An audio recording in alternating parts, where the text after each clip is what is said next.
Water Cooler Chat in celebration of Native American Heritage Month. My name is Teresa Murad, and I'm the Director of Education and Diversity Programs at the Ecological Society of America. And thank you for your presence here for our conversation on this vital topic, exploration of modern Indigenous knowledge and the power of Indigenous and Western science. So before we get further, let me explain some of the logistics. And this is an informal conversation, which means you are very much invited to be involved and with all your ideas. So if you'd like to join in the conversation, you can click on the participant icon and the raise your hand button. You can look for that blue hand to raise your hand if you'd like to speak. And of course, we ask you to please keep your mic muted until we call upon you. You are also welcome to post comments in the chat box at any time. And just to let everybody know, we will be recording this event. We normally don't, but this one is special. And we've had a lot of people requesting that. So we wanted to honor that request. And also, I think a lot more people need to hear about this topic. So that's why we'll be recording it. So if you're not comfortable with your name being broadcast, or feel free to change your name. You are definitely welcome to do that as well. Okay. And I'd like to actually take a moment to acknowledge the Native peoples in Washington, D.C. area. So today, the ESA headquarters sits on the ancestral lands of the Piscataway and Anacostan peoples. And that's kind of between the Chesapeake Bay and the Potomac River. So you can see I've kind of made a little circle where the Piscataway peoples are in the, I guess this is in the 1600s. And also I wanted to acknowledge them, that they're still present today, as I understand, which is really encouraging for me to learn. And unfortunately, the Anacostan peoples are no longer, found as Anacostan. I think they kind of been merged with some of the other tribes in the area. But also, if any of you are Native Americans on this meeting, we honor you and your people as well, wherever you might be. So it's now my distinct pleasure to introduce two amazing individuals who are both leaders in our community. James Rattling Leaf Sr. is coordinator of climate partnerships for the Great Plains Tribal Water Alliance. And he's also a member of the South Dakota's Rosebud Sioux Tribe, and is one of the principal investigators of the North Central Climate Adaptation Science Center at the University of Colorado-Boulder. He has been advisor, collaborator on the board of numerous consortia and committees. I can't even count them. And currently, he's also on the ESA Public Affairs Committee and is the newly elected chair of ESA's Traditional Ecological Knowledge section. We are so honored to have you here, James. And my second guest is Robert Newman, University of North Dakota, where he is professor and graduate program director. So Bob is chair of the Wildlife Society's Climate Change and Wildlife Working Group, and also on the board of the Native Peoples Wildlife Management Working Group. He also mentors Native students during the summer camps, and he's also on the planning team of ESA's TEK section and chair of the communication and engagement section of ESA. And this September, he also joined ESA's task force on diversity, equity, inclusion, and justice. So thank you both for your dedication to ESA. Before we begin, James, perhaps I can invite you to honor us with a blessing. Yes. Well, thank you, Teresa, again, and let me begin first by welcoming you in my language and greeting you in my language, which is a Lakota language. Haumidaki api chante washdenape juzapalo, James Rattling Leaf imachi api nashi chunga Lakota oyate. So welcome to ESA's water cooler chat and talking about traditional ecological knowledge, and an honor to be with you and to serve in this new role for me.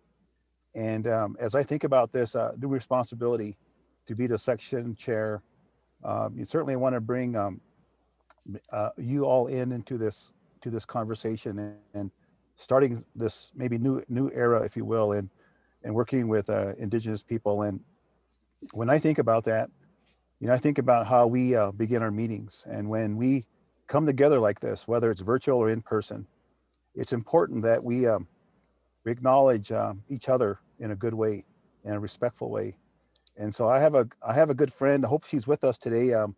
Her name is Gemma Lockhart, and she's from my tribe, the Rosebud Sioux Tribe, and she's a renowned, reclaimed filmmaker, storyteller, and I asked her specifically today if she would help me today and help me in this work today and Bob as we talk about important things related to our cultures. And so, Gemma, you there with us? I'll turn the floor over to you right now. Thank you. Thank you, James. I want you to know as I'm sitting here that I'm surrounded by children who are listening and with us in this moment. Tunkoshila Wopila for this day and this life. Please help us. Give us strength and courage to do the right things today and in the days to come. Mitakoyashi. Oh, thank you, Gemma. Back to you, Teresa. Okay, thank you so much for your words of encouragement. I really appreciate that. So let's turn to the subject. I don't know about you all, but my mind lit up when I heard the juxtaposition of modern, indigenous, and Western and science in the same breath. So I think we're in for a very interesting hour. And so I'm going to invite our guests to kind of address the question, what is traditional ecological knowledge to your view? Right. Well, I'll begin. And again, thank you, Gemma, for reminding ourselves again about the importance of this topic today. And again, welcome to all of you here listening in to us. And I appreciate the opportunity to speak. You know, I really, as I get older, as a human being, as I get older, as a Lakota man, I become more aware of my responsibility of what I know, how I know, what I've learned, and how I learned. There's so many people that's been part of my life that help me understand what it means to be a Lakota. And so I'll speak from that perspective today, and as we begin to try to understand and define what is traditional ecological knowledge. And I think that, you know, when I think about Gemma's prayer, um, you know, she ended it with a term called Midakuya Oyasi. And that means kind of literally all my relations. So when I think about, you know, that and how it reminds us again as who we are and our connection to the earth, how we're connected to the land, to the water, and to one another. And you know, that's a guiding principle for our people to always remind ourselves when we end a talk, when we end a prayer, when we end a ceremony, that that's reminding of our responsibility, not greater, not lesser, but next to. And I think the idea of responsibility and reciprocity and relevance and relationality is a key part of how we think about what we know and how we know it. You know, our ancestors, again, for many years, or as we say, time immemorial, Ihani, a long time ago, uh, understood their relation to the world and how they lived in the world, how they understood the environment, and how they made decisions to live and to thrive and to sustain. And that knowledge was passed down through oral, right? So when I think about traditional ecological, I think about oral history, number one, and how our ancestors transmitted that knowledge from each generation to each generation. And that was really important because it was a great responsibility for them to, we didn't have publications, but we had uh, elders, and that they were our publications. They were the ones that were responsible and had the wherewithal and the gifts to understand things and to store them, to share them, to understand them, provide context, and then pass it on to the next generation. So oral tradition has been part of our history, our traditions. It's been recorded on also things called winter counts. So when I think about traditional ecological knowledge, I think about winter counts and using of symbology and colors and how we documented occurrences, how we documented events, we documented environmental disturbances, and we made a decision. We couldn't put everything on a winter count, but we made a decision what we did. So there was this understanding about priorities in a way that we did that. So I think about winter counts and sort of those items, and then I think about, as when I think about traditional knowledge, I think about the role of spirituality. Um, you know, it's not just a knowledge in a way. It's not just ones and zeros. It's an adherence to understanding something greater than ourselves. not dividing ourselves up or not alienating ourselves from those things that we don't understand yet. But they're there. We acknowledge them. And I think, as I understand it, being around our culture and our people, that those are the sort of things that we're reminded of to continue to practice. Now, also, I think about going forward. We really encourage this term modern, and sometimes the term traditional, part of that first word is, I think it gets misunderstood or gets misconstrued. It sounds like something from the past, and it is partly that, but also I want to say that we work with the past, but also we work in the present and we work for the future. So our knowledge and our understanding of things, goes back and forth along that spectrum, that continuum. And I think that's unique to our cultures, and maybe other cultures have the same view of understanding the world and understanding ourselves. So those are things that I think about when I think about traditional. It's not dead, it's not gone. It's still practiced today by many of our indigenous people around the world. And the idea and the great interest of ESA now to begin to chart a course, to think about the future and how we need to really think about this another way of knowing. And finally, let me conclude by saying that I think we also have to think about what I call a third space or an ethical space. ESA is, I would say, if it's a fair assessment, is primarily a Western approach science organization. Now, with us, those like me coming in with a traditional view, traditional knowledge, that's another system of knowing. And so you have two systems. And I think my work, speaking of myself, my work is really not about changing a Western approach or making it change, or then also trying to change the traditional knowledge part or adapt it or things like that. I think we have to respect the integrity of both systems and understand what they are. So then we think about a third space or an ethical space. So when those two come together, we find ways where we begin to understand each other a little bit more.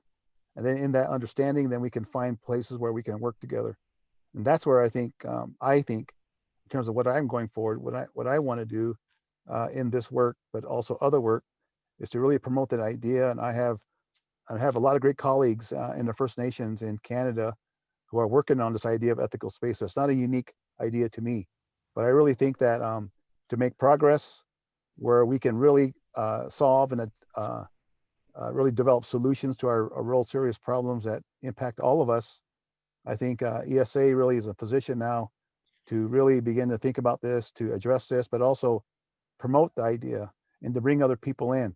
So I don't separate the knowledge from the people in knowledge. I think Indigenous people will want to be a part of this work going forward.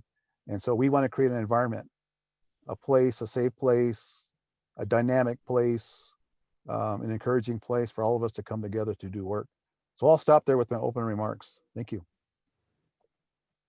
Thank you, James. That was amazing. That was a great opening. Let me invite Bob to share his remarks and thoughts. Okay, thank you, Teresa, and thank you, James. I want to start by saying that I'm coming to you from, I'm in eastern North Dakota right now, which is on the lands of the Pembina and Red Lake bands of Ojibwe and the Dakota Oyate. We still have fairly significant presence of Native Americans here in this state in North Dakota. There's a reasonable amount of land that is managed by Indigenous people, and so they're still here. There's no question about it. And one of the things that I really appreciate about James being here, and I also recognized a lot of names as people started coming into the meeting. We have other Indigenous people in attendance. So I'm very humbled to even be part of this. I'm grateful that James and others are willing to come into ESA and share with us their perspectives and knowledge and understanding of the world, because it's not something that, if you're not Native, that you ever encountered in any of the education that you had. And I think there's a lot of value there. And I guess my main interest is making sure that ESA membership and just people in general understand and appreciate what we would have no other way to even know about. You don't know what you don't know.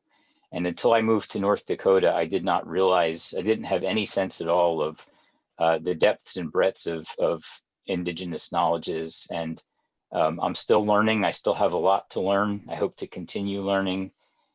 There's a lot that's been done, and there's a lot that's been done by members of ESA in the past in the Traditional Ecological Knowledge section. I think we're very fortunate to have somebody with James's experience and background that is willing to engage with us. And I think that I won't say too much more other than for anybody that, I mean, we have a huge turnout here for a water cooler chat, which is awesome. I'm going to put in a little plug for ESA 2021, the conference. We're going to do another symposium. We're going to do another workshop. They're going to be oriented a little bit differently than what we did last year. And that's another opportunity to bring Native science, Indigenous ecologists into ESA so that we can learn more from them. But I'm just going to encourage everybody to do a lot of listening, ask questions, but do a lot of listening, be open-minded. And maybe one of the things that I wrestle with all the time is don't try and fit traditional ecological knowledge into, you know, the structure that you have been learning about in the formal education that you've had. That I don't think that's the best way to mesh things or to integrate things. I think that we have two different knowledge systems, and they each stand on their own. So there might be some parallels. There certainly, I mean, traditional knowledge is the ultimate long-term data set at that level. That's a fairly superficial understanding of what TEK is about, though. So don't do that. Listen and think about what people that are, this is their tradition, this is their culture, how they explain things, and try and understand it on those terms, not on the terms that you come in with. So thank you all for being here. Thank you, Bob. I think that's a really important message that you're saying, to listen to the Indigenous way of thinking and way of understanding, rather than trying to impose our own perspective onto their frameworks. So let me see if anybody would like to ask a question or comment at this time. I know there are also lots of Indigenous on the call, and I want to also welcome you to share your perspective if you're comfortable. Okay, so all right. If I could add one more thing, Teresa. Yes. I'm going to put it in the chat because people might not realize that ESA some time ago published a section of in the Ecological Applications Journal. I was browsing through that again this morning, and I think there's a lot of really powerful and useful information and insights in that as well. If you're new and learning about TEK, it's not a bad place to start. There's been a lot written about it. I'm again humbled by the fact that some of the authors of some of those papers are here today. Some of the people that have been involved in the TEK section for far longer than I have are here today too. But if you really want to dig into this, there's a lot of resources out there too, and you can do a lot of learning on your own. Great, thank you.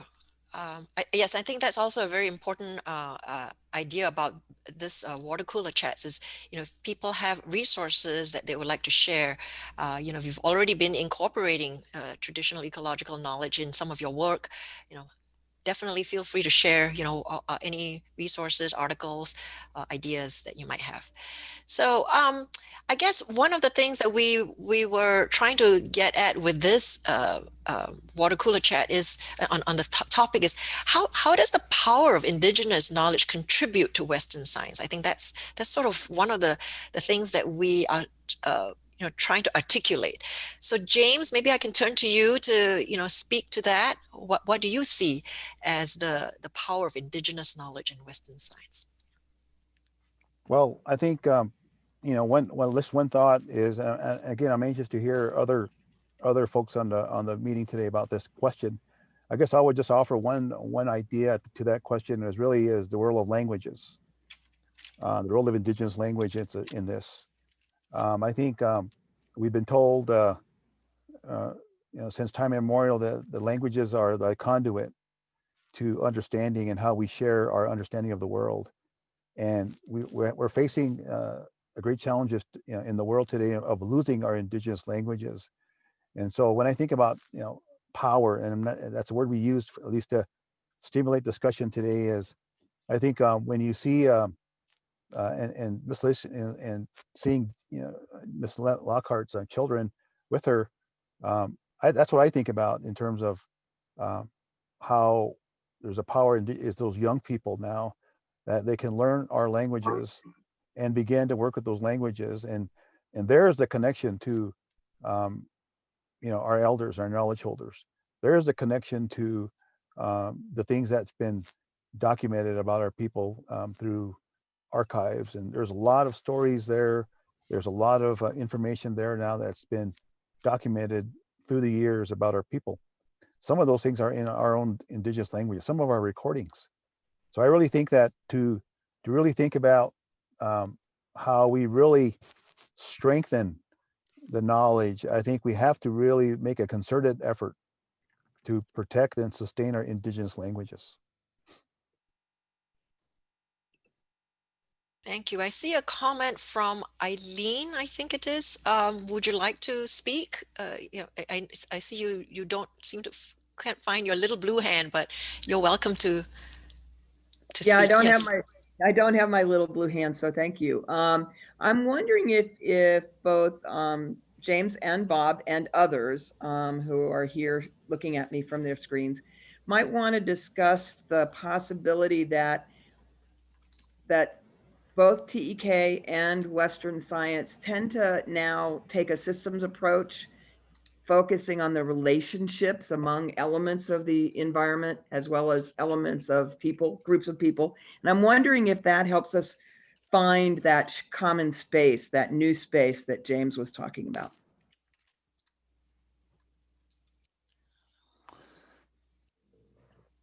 Well, I'll say this.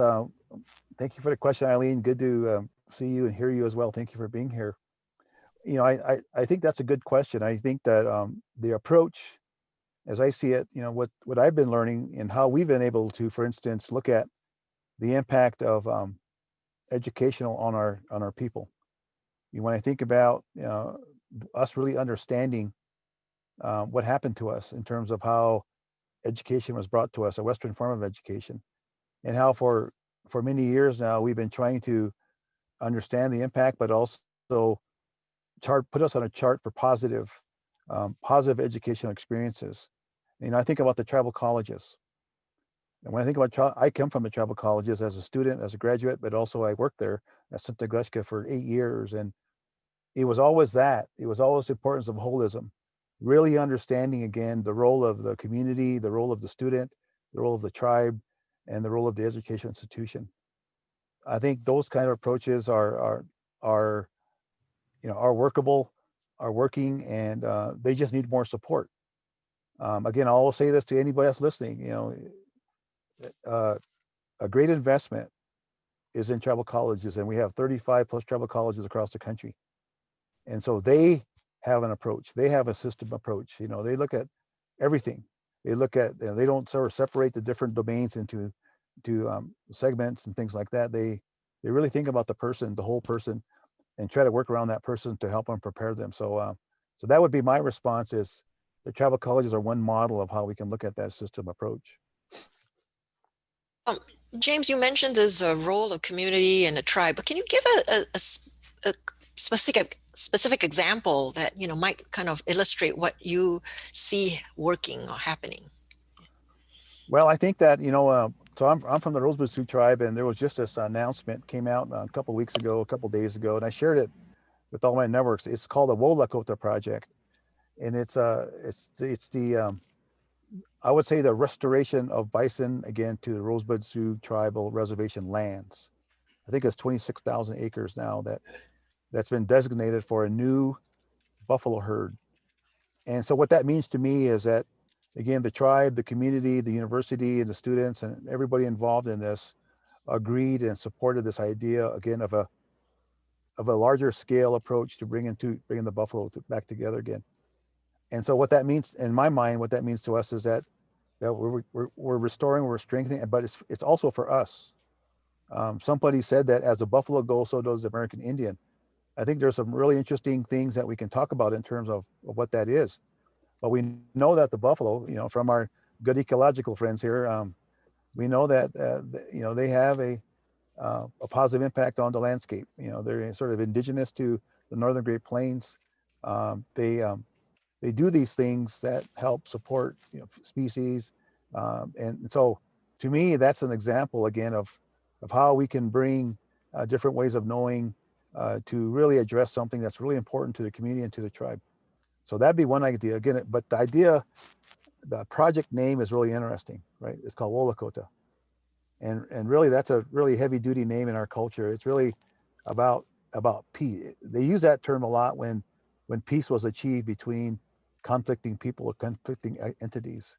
So again, we're talking about sort of restoring, renewing again, approaching this peace with the buffalo and the land and the people. So I'll stop there.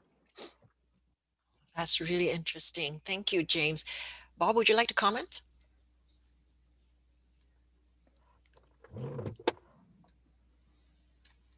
Yeah, is there a specific question? Oh, just on this topic from your perspective, how do we achieve that holistic, you know, I guess, way, given from your perspective? Yeah, I mean, I think it's a good question, and it's been a long time coming too. We've talked about ecosystem management for a long time, for example, but we still focus on fairly narrow slices of ecosystems when we do stuff like that. So I think it's an important way to look at any question that you're doing. So rather than we're very Western or European derived science is very reductionist. And what that leads is to missing a lot of connections. So I think that anytime that you are focusing on, and in a practical sense, we justify that by saying we can't do everything, we can't look at everything. But I sometimes think that we miss critical connections because we're just not paying attention or we don't know enough about the system. What my suggestion is to take a look at the kinds of systems that Indigenous ecologists talk about and work on. Look at how they're framing the system, how they're laying out the problem and the pieces that they're looking at, as James was just describing, and then look for parallels in the work that you're doing. Thank you. I see two hands up. So let's first turn to Mark and then Tim. And I also see Marian who has posted a question, but let's turn to Mark first.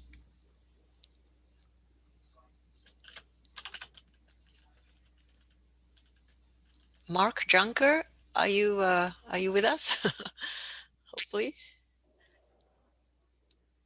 We're not hearing you if you're trying to speak. Okay, maybe we'll turn to Mark in a moment. Why don't we go to Tim first? Hi, Tim. Hi.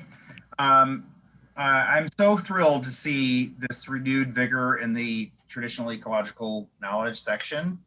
I was on the board of the the TEK section, and was kind of in a caretaker chair role, and it was a very transitional period.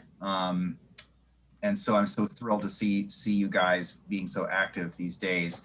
My comment, I guess I was springboarding off of what Bob and James were just saying about, and something that I've been struggling with as a Cherokee person, an enrolled member of the Chota Cherokee Tribe of Alabama, and I'm a member of the Squirrel Ridge ceremonial community in Cherokee Nation, is the stories, the traditional knowledge is very meaningful and helpful for me personally in understanding the world around me and how I fit in it. But I've often struggled with how that helps other people, you know, that aren't part of my culture, and how to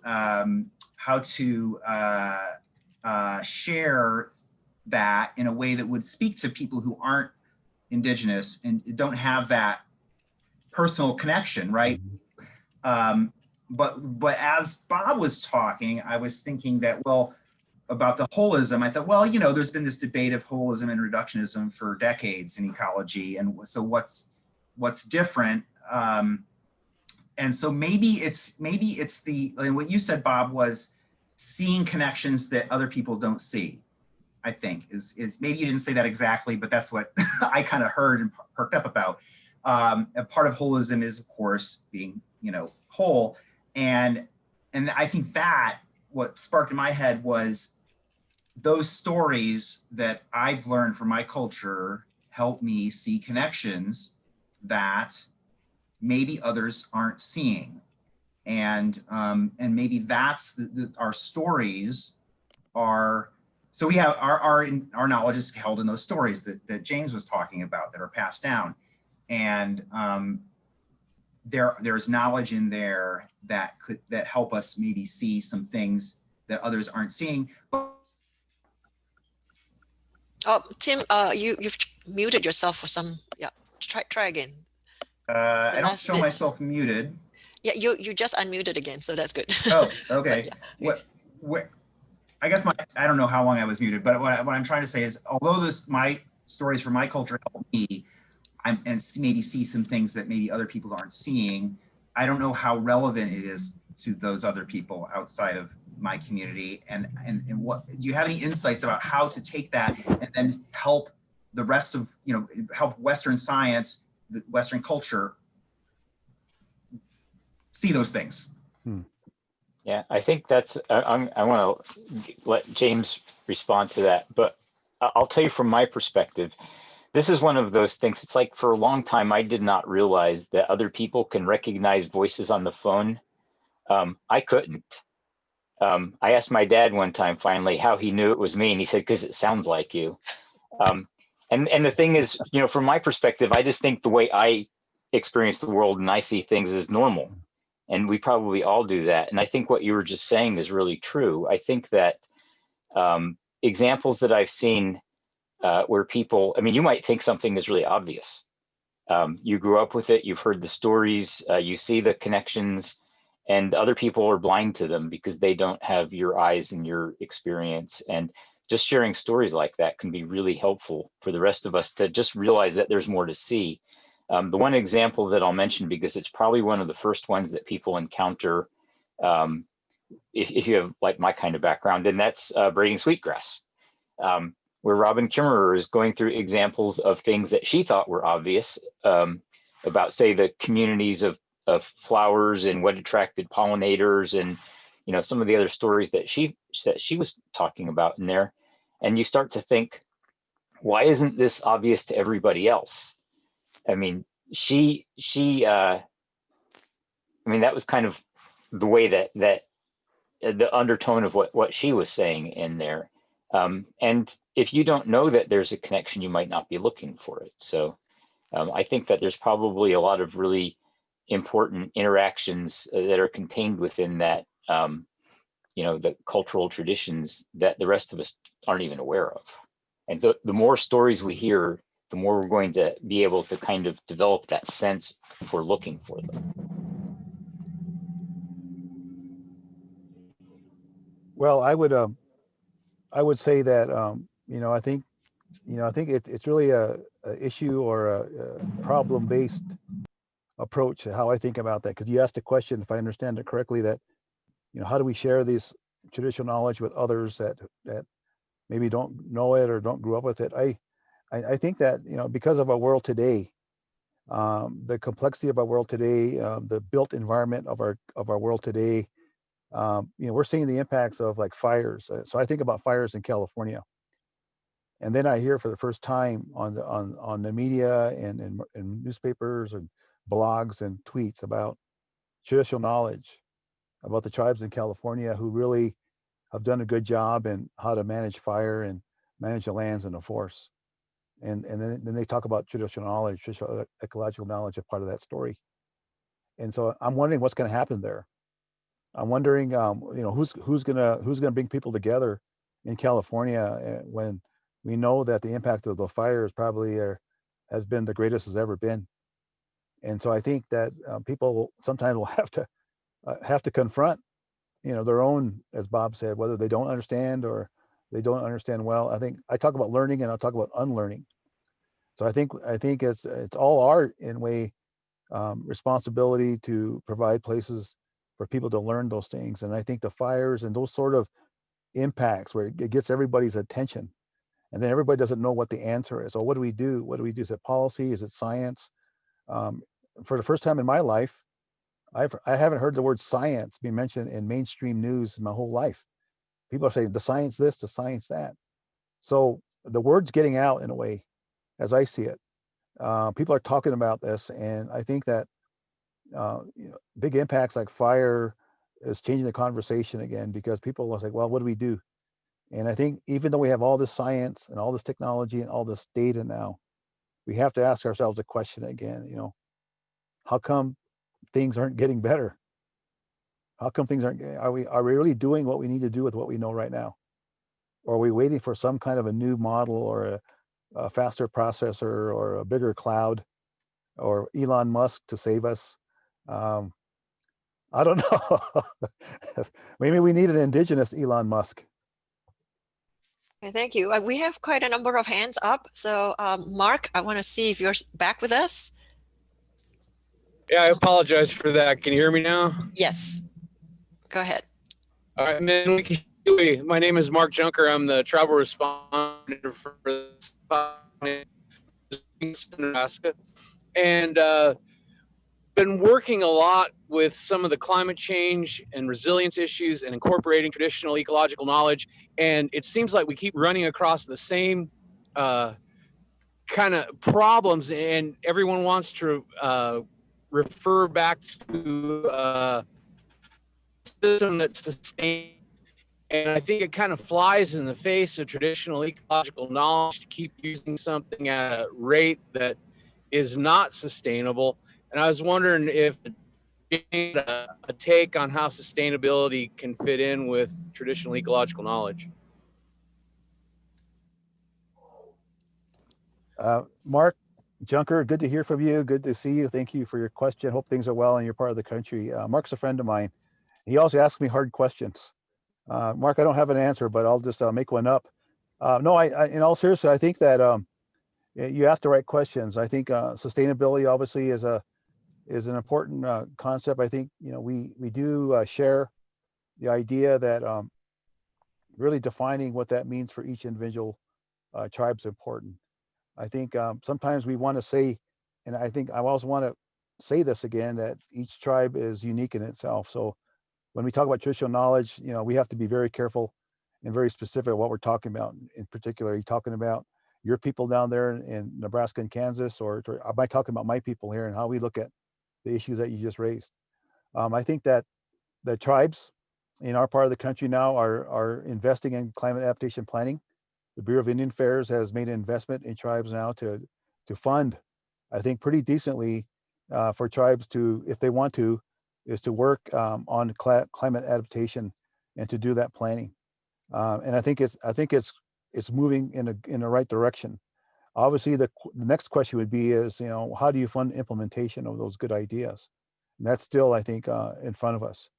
I think that we got to find different funding sources, different models.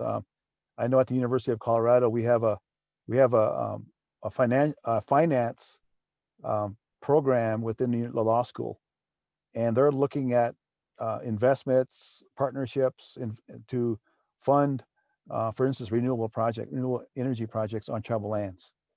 So I think it's going to take a whole lot of different things like that to invest in Indian country, so that we can address your sustainability issues, whether it's energy, whether it's water, whether it's food security, and things like that.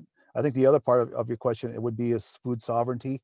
I think it's important that in terms of climate adaptation, that we really have a good understanding about food sovereignty and how we can do that. I think COVID-19 again has demonstrated our vulnerability to food or lack thereof. So it's incumbent on us really as tribes to begin to look at food and how we grow our own, how we think about organics, how we transition land from maybe cattle grazing to something else. But again, those are big, big questions, but I think it all relates to your question about sustainability. Thank you, James. I'm seeing a number of comments on the chat about education and how to incorporate TEK into education. So before I turn to, I see some hands raised, but I want to acknowledge those questions and actually invite Bob, whom I'm sure has been doing quite a bit of that in his programs, to address the question.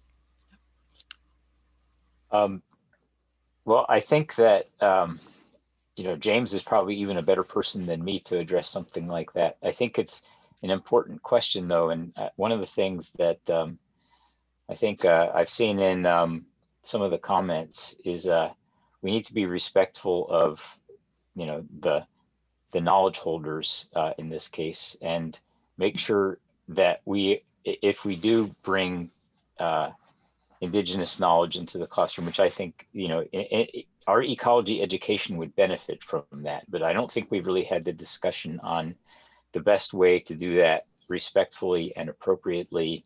And we're actually going to do a workshop on that at ESA 2021. We're still in the early planning stages on that. And some of you may be getting a call if you want to participate in that. But I think that it would be useful for ESA and for those of us who are involved in teaching ecology to kind of compare notes on best practices for doing that. But one thing that I'm always nervous about is thinking I know the answer to stuff like that as somebody that isn't native. And it's easy to go get a book. I saw somebody mentioning, different book titles. It's like I got my little library here, so if I can get it in front of the camera. Here's one, here's one. There's a lot that's been written about this. And I think that my first step would be to recommend seeing what other people have already written on this, who, have that background and have maybe even some experience with bringing it into the classroom. There's probably not a single way of doing it, but I wouldn't do this without consulting with people like James to make sure that we're doing it in an appropriate way. Well, I want to pick up. A thought just came to my mind. I think that that I want to share this. I'm doing more and more global work, global Indigenous, and so we're getting ready for a Geo-Indigenous summit here next month. And we got these topics, right? And education is one of them. And I think that we have to look at it maybe from a UNDRIP. Let's bring UNDRIP into the conversation. United Nations Declaration of Indigenous Rights of People. Now, Indigenous people have been working very hard over the many years to bring this to the world, this way of how you work more effectively with Indigenous people. And so in that, there's something called free, prior, informed consent, FPIC. So I've been learning about this as I go, and a lot to learn yet for me. But I really think that when you talk about bringing traditional knowledge into the classroom, I think it's got to start with the people. I think in some ways, universities need to establish these endowed chairs of Indigenous thought leaders. Just making that up, but they can do that. I mean, I'm part of a D1 university, and we can do that. There's a lot of money and resources there. What's holding it back? I think and work with those knowledge holders as endowed chairs or endowed professors with a unique knowledge skill set, which is with a unique set of wisdom, and bring them into the classroom. And I think students from all over the country would be drawn to that because they're sort of getting it from the source. And I think when you do that together, then I think you're going to learn, how to put together a curriculum or a method that meets the students' needs. So I would recommend, again, really thinking about looking at the infrastructure of our universities, for instance, to create these endowed professorships that respects the knowledge of the elder or elders, bring them into the classroom. I really think that they would do that, and I think some universities have done that. So that'd be my thoughts. It's an intriguing idea. Thank you, James.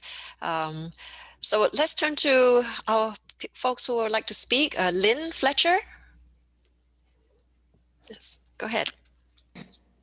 Hi, thank you. Actually, my question was about bringing it into the classroom because I teach ecology, and I've been bringing some of the readings from Robin Wall Kimmerer into my courses, and students really, really resonate with her writing. And I really see that there's a need for a paradigm shift in the way we relate to our planet and the world around us. And I definitely see that bringing more traditional ecological knowledge in the class could be so beneficial, like just helping this paradigm shift and planting seeds for a paradigm shift in young people that are studying biology.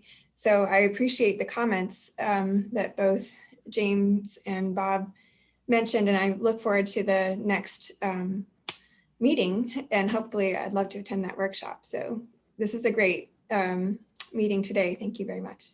Thank you, Lynn. Next we have Anne Mayo, or Mayo, sorry. Yeah, it's Mayo, thank you. Mayo, okay. I'm really sorry I got here late. I'm in Texas and I got the time confused. But I'm really, really glad to be here. I particularly have a question revolving another connection I have. So I teach at a small college, but I'm also part of the Entomological Society, and we have a working group right now talking about how to bring policy forward dealing with invasive species. And in that conversation, which we had yesterday, it was brought forth, we need to include Indigenous ideas about that. And so that's my question. How can I do that? Who can I connect with? And what some of those concerns might be. So we're looking at, things are being brought into the country, but then once we have them here, they're causing a lot of devastation in many ways. So very much want to have conversation with Indigenous ideas about those concerns. Is that for Bob? Go ahead, Bob, and I'll follow up.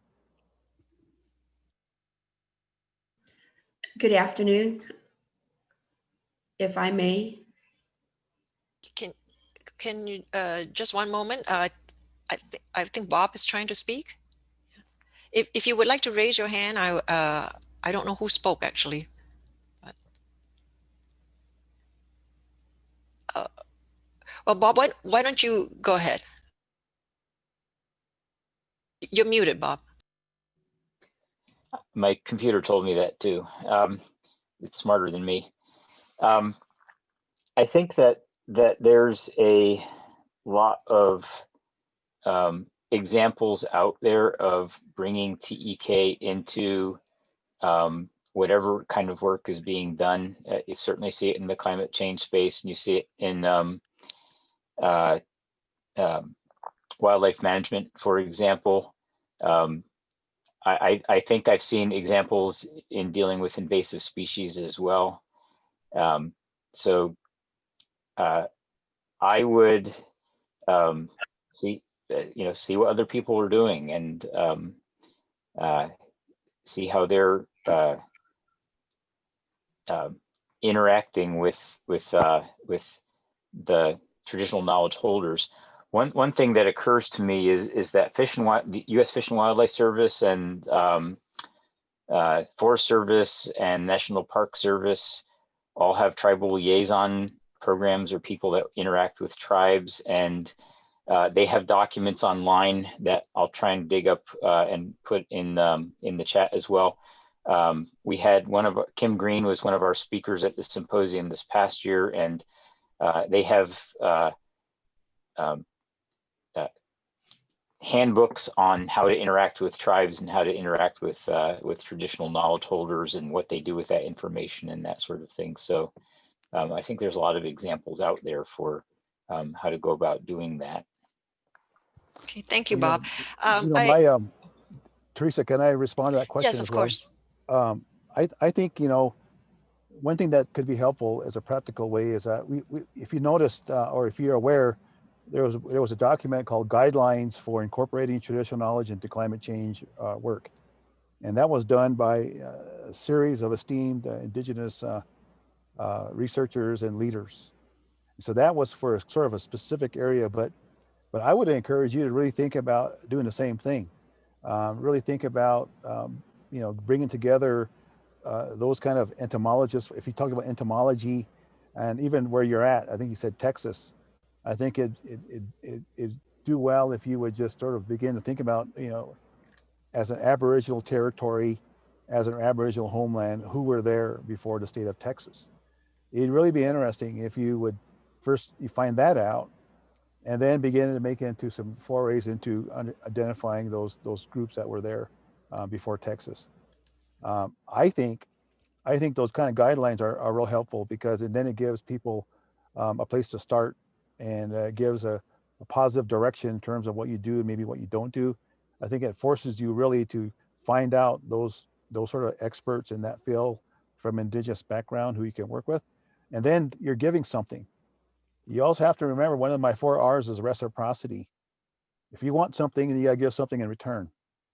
And that's to me, that's in some ways, that's an example of equity. Thank you.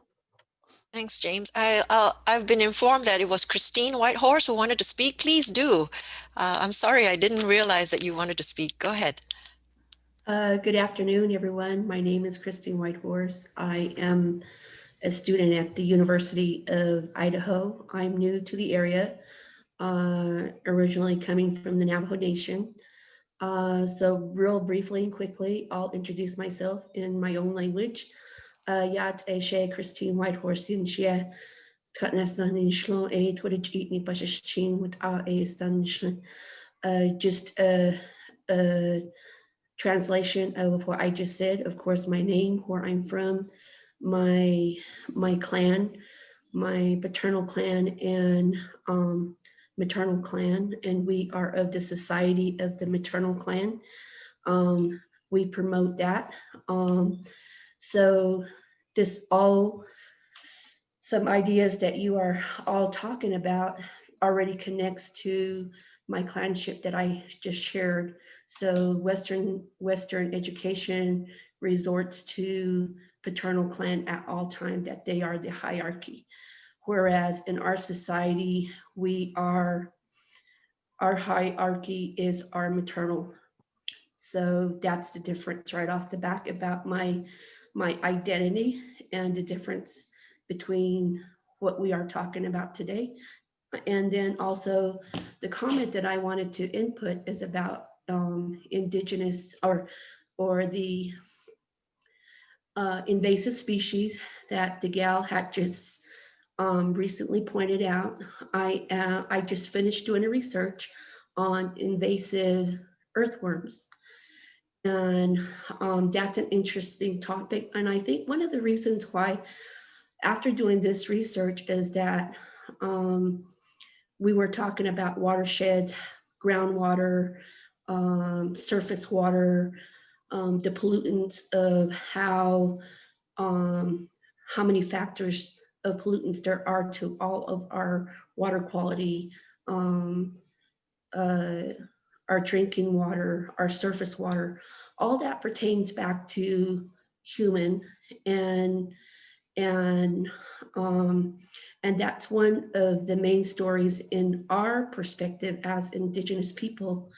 Do not take account. And being that I'm in the field of environmental science and chemical engineering, I see that as a huge factor. Like just recently, I watched a video on a gal from Sweden. At the time, she was 11 years old. And I think today she's 13 years old. And her name is Greta. We're so far into education. We're so far up on technology. We're so educated that we are still relying on our technology. And I tell you what, technology is failing us as of today, because, and back to the invasive earthworm, they are dominating us. We still see them as a problem. As I sit here as a new student coming to this university here. And the fact is, another reason why I say that is this, okay? I'm doing quite a bit of assignments, pretty much towards agriculture. And agriculture is that it all relates to economy, sustainability. Well, sustainability is kind of like pretty much out the door because we ourselves as human beings, our footprint is everywhere. If we could keep a mode of us being home, like the way COVID is allowing us to, we could replenish a lot of our resources. So I see that as a big plus, even though it's a pandemic, it's doing us some good to our footprint that is just impacting our environment. The other part is about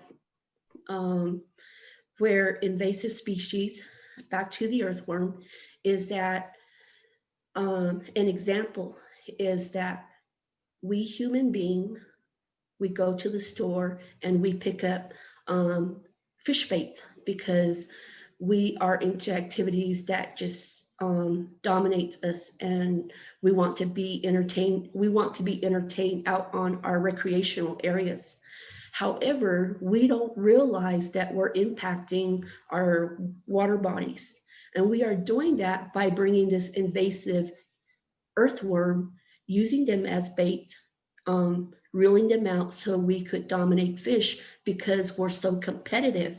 Because we're so competitive, huge word, and a very important word that we should realize that we as Western society, Western education, we are so competitive. Therefore, that's the result, what we look at ourselves today in the environment about invasive, about being non-Indigenous, about, that's our huge deficit right there, because we want to be better than our neighbor. We want to have something better than someone else. So I'll conclude with that. Thank you so much, Christine.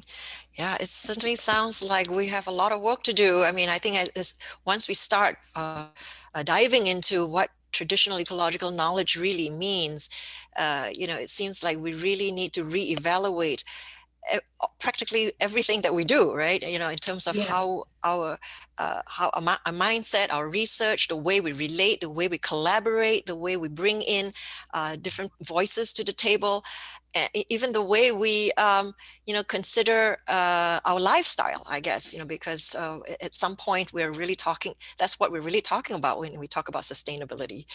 So I see that we have 2 minutes left, and I'm sorry we couldn't get to everybody on the call who wanted to speak, but I'd really like to, have James and Bob have, one last word for everybody. And I also want to say that we will be sharing the recording of this, the video of this session, and we will also be sharing all the resources that everybody's posting. So Bob and well, why don't we start with you, Bob? We'll have James have the last word. Certainly, James should have the last word and the most word. I think that there's a lot of great comments that have been made in the chat, and I hope everybody will read through them. When it comes to reading material, there's always, a lot to, work from, but listening to the ideas that people have had is a really good starting point. I think one of the recurrent themes that's in the chat and has been presented here is talking to elders or to tribal members or knowledge holders and establishing relationships, which is long-term work. It's not something that you drop in on a weekend and do and then go away and don't come back. Finding ways to do that in a way that provides value to the people that you're talking to as well. And this whole notion of rethinking how we do things, I think that's a theme that's out there. I mean, what's going on now in the world with climate change and everything like that should be a wake-up call for all of us, but there's certainly still a lot of extractive enterprise that is still causing problems. There's no time to go into all of that right now, but I think that we have an opportunity to step back as we've had to do with COVID and just rethink how we interact with the world and how we interact with each other. So we will keep this conversation going in one form or another. Right. Well, thank you, Bob, and thank you, Teresa, for moderating, and everybody that's been on the call. What an awesome time to be with you, and I know this is the beginning of something bigger. You know, as section chair, you know, I'm certainly going to encourage both these formal and informal opportunities to bring additional voices to this great topic. And thank you all for sharing and your time today. I know it's very valuable. You know, as a new section chair, I really want to think about us again, think about how we look at it, we chart out a new direction. You know, we set an agenda of what we can do as an organization, but more importantly also that we develop this really effective engagement with Indigenous people. I think from the students to the graduate students to the professionals, early professionals, I think that's a really a responsibility that we have to do as an organization. And certainly in my time here as the chair, I'll advocate for that. I'll make my voice known in these kind of circles, and we thank people like Teresa, you know, who is pushing as well from her role as the ESA diversity person. And we know the world has changed. It's changed because of COVID, and we want to come out of this stronger somehow. And we want to make sure that our Indigenous people, our Indigenous knowledge is sustained, and we continue to provide greater opportunities for our people. So with that, I want to say how midakiapi, wopi latanka chichapalo. Thank you all very much. Thank you all again for being here, and thank you, James and Bob. You have been tremendous. Really appreciate everybody being here and participating in your presence. Again, look forward to the resources that we'll share, and please, I echo Bob's appeal, join the ESA's TEK section, because that's the community that's really interested in understanding how all these come together, whether it's in education or research, or whether it's at our meetings or, you know, just having some working groups. So please consider being part of the community and being an active participant. All right. Thank you so much, everybody, and take care. Have a great weekend. Bye-bye. Bye. Thank you. Have a great weekend.